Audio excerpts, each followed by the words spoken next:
Hello students, board परीक्षा प्रश्न पत्र 2023 हिंदी कक्षा 10 के लिए बहुविकल्पी प्रश्न चुन करके ले आया हूं।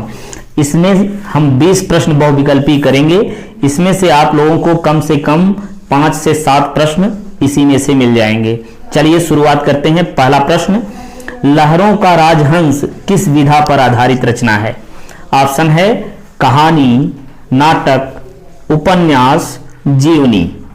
तो लहरों का राजहंस ये नाटक विधा की रचना है। इसको मोहन राकेश ने लिखा है। मोहन राकेश द्वारा लिखित नाटक लहरों का राजहंस है। ठीक, चलिए दूसरा प्रश्न देखते हैं। हंस पत्रिका के संपादक हैं? ऑप्शन है मुंशी प्रेमचंद्र, रामविलास शर्मा, महादेवी वर्मा, बालकृष्ण भट्ट। तो इसका सही उत्तर है मुंशी प्रेमचंद्र। मुंशी प्रेमचंद्र जी हंस पत्रिका के संपादक हैं। चलिए इसके बाद तीसरा प्रश्न देखते हैं। साहित्यालोचन के लेखक का नाम है? ऑप्शन है श्याम सुंदर दास, गुलाब राय, धर्मवीर भारती, मोहन राकेश। तो इसका सही उत्तर है श्याम सुंदर दास, यानी साहित्यालोचन के लेखक हैं श्याम सुंदर दास। चलिए इसके बाद चौथा प्रश्न देखते हैं। प्रभाकर माचवे व विष्णु प्रभाकर लेखक हैं? ऑप्शन है एकांकी, कहानी, उपन्यास, रिपोर्टाज। तो प्रभाकर माचवे व विष्णु प्रभाकर रिपोर्टाज लेखक हैं, यानी चौथा ऑप्शन इसका सही हो जाएगा। चलिए इसके बाद पांचवा प्रश्न देखते हैं। इंदु किस युग की पत्रिका है? इंदु किस युग की पत्रिका है? ऑप्शन है भारतेंदु युग, द्विवेदी युग, छायावादी युग और छायावादोत्तर युग। तो इसका सही उत्तर है द्विवेदी युग। चलिए इंदु जो है ये द्विवेदी युग की पत्रिका है, यानी द्विवेदी युग से ये प्रारंभ हुई है। चलिए इसके बाद छठवां प्रश्न देखते हैं। तीसरा सप्तक का प्रकाशन वर्ष है? पहला ऑप्शन है 1959, आगे 1954, 1951, 1957। तो तीसरे सप्तक का प्रकाशन वर्ष है 1959, यानी पहला ऑप्शन सही हो जाएगा। चलिए इसके बाद सातवां प्रश्न देखते हैं। निम्नलिखित में से कौन सा ग्रंथ आदिकाल का है? ऑप्शन है सूरदास, पद्मावत, बीसल देवरासो, आंसू। तो इसमें से देखना है कौन आदिकाल का ग्रंथ है।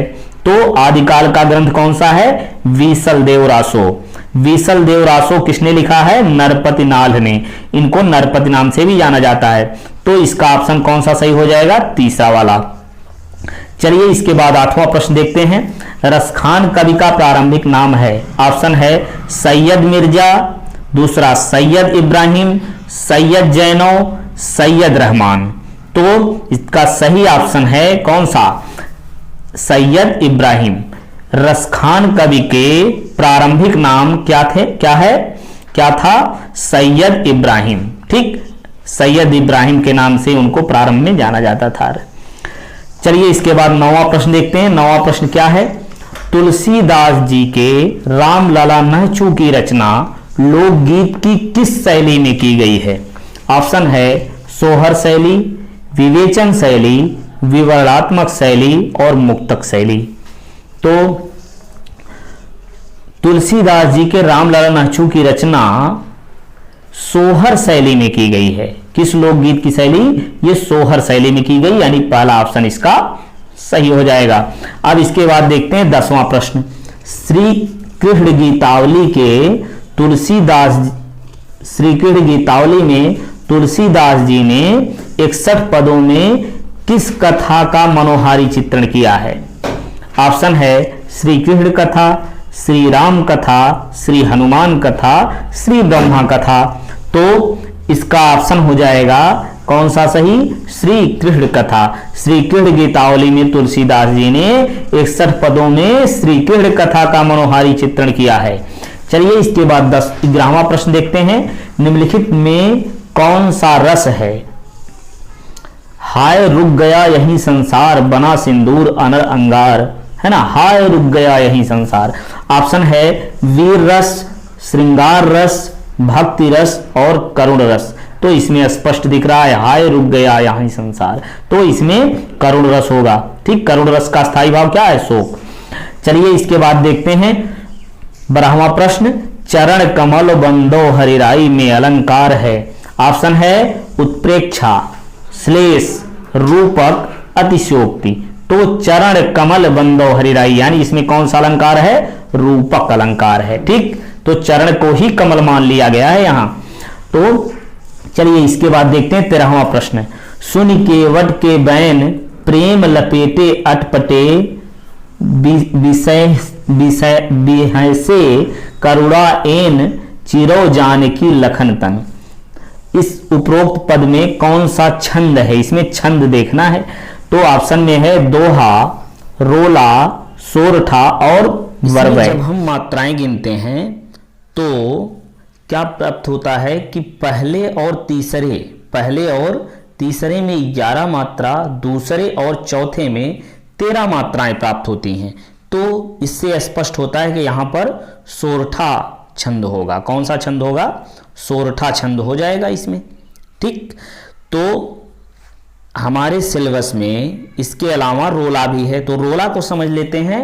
यहीं पर हम रोला में क्या होगा कि इसमें 4 चरण होते हैं और प्रत्येक चरण में 24 मात्राएं होती हैं। प्रत्येक चरण में 24 मात्राएं रोले में होती हैं और 11वें और 13वें पर मात्रा पे यति होती है। ठीक, तो एक बार दोनों में अंतर एक साथ समझ लीजिए। सोरठा जो होगा या रोला, दोनों में 4 चरण होता है। सोरठा में पहले और तीसरे पर 11 मात्रा, दूसरे और चौथे में 13 मात्राएं होती हैं। जबकि वहीं रोला में देख लिया जाए तो इसमें 4 चरण होते हैं, प्रत्येक चरण में 24 मात्रा और 11वीं और 13वीं पर यति होती है। ये हो गया हमारा दोनों छंद। इसके बाद देख 15वां प्रश्न है, संहार शब्द में उपसर्ग मूल शब्द है।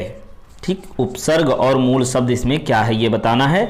ऑप्शन है संहार, हार सम, समवचन, संहार, सहार। ठीक, ये 4 ऑप्शन हो गए। और संहार इसमें देखते हैं कौन सा ऑप्शन सही होगा। तो इसमें होगा सही पहला वाला, संहार। ठीक, पहला ऑप्शन इसका सही हो गया। चलिए 6वां प्रश्न देखते हैं, रामस्य पुत्र का समस्त पद क्या होगा? इसका समस्त पद देखना है। ऑप्शन क्या है? रामपुत्र, रामे पुत्र, रामाय पुत्र, रामम पुत्र। चलिए देखिए इसका सही आंसर होगा रामपुत्र, यानी आ वाला ऑप्शन सही हो जाएगा इसका। इसके बाद देखते हैं 17वां प्रश्न। इसमें क्या है? सांस का तत्सम सब है। सांस का तत्सम क्या है ये प्रश्न है। इसका ऑप्शन हो जाएगा श्वास, सांस, सत्सुर, श्वसन। ठीक, तो इसका तत्सम शब्द होगा श्वास। सांस का तत्सम शब्द श्वास है। इसके बाद देखते हैं 18वां प्रश्न। 18वां प्रश्न क्या है? स्वर संधि के मुख्य रूप से कितने भेद हैं? ऑप्शन है 5, 6, 9 और 8। तो स्वर संधि में कितने भेद हैं? स्वर संधि में कितने भेद होते हैं? 5 भेद होते हैं। कौन कौन से? दीर्घ, गुण, वृद्धि, यण और अयादि स्वर संधि होती है ये 5 प्रकार की, यानी पहला ऑप्शन इसका सही हो जाएगा। अब देखते हैं 9वां प्रश्न। 9वां प्रश्न क्या है? लट लकार में किन क्रियाओं का प्रयोग होता है?